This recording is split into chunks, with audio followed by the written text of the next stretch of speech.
سلمان جاء قال ارهي البن والهيل وسوقي عليهم نشقر الكيف فنجال. عمي طويل الباع ليث الرياجيل يا حي الطله ويا حي الفال.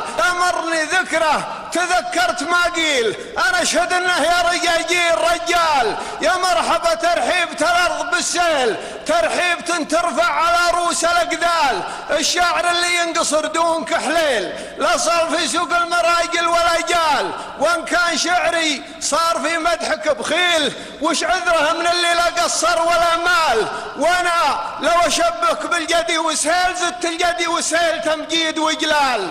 ادب وتاريخ وفراسة وتكميل والكامل اللي يقصر الظل لا طال. وفي الخوة افعولك مناهج وتأصيل وفي العرف عرفك تنضرب فيها الامثال. وعندك العطران الشوارب شهاليل تقطع ضمى من ذاق حرشها باللال. وقدها اللي حلها يفتر الحيل تلقى لها 99 حلال.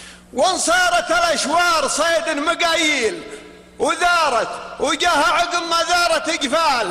تقدر تحبللها بلي محابيل وتنقص مان الندر وتترك هزال. رغم الحمول اللي على متنك تشيل يبقى النظر شغال والفكر شغال. عينك تشوف اصغر ودق التفاصيل وعقلك يتلك برا الافكار بحبال. تبي الصحيح اللي ما يحتاج تاويل من حاول يسوي سواتك ما يحتال.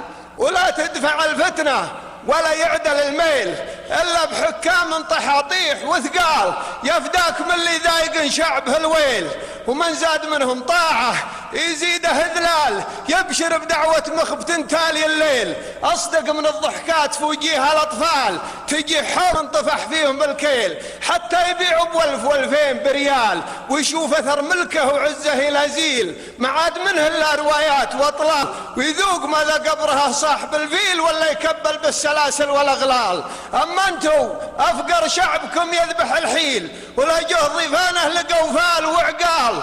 دمتوا لنا نور يشع وقناديل وحنا لكم شعب موالي وفعال. ثروة وطننا ما هي في البراميل في روسنا اللي خير من روس الأموال.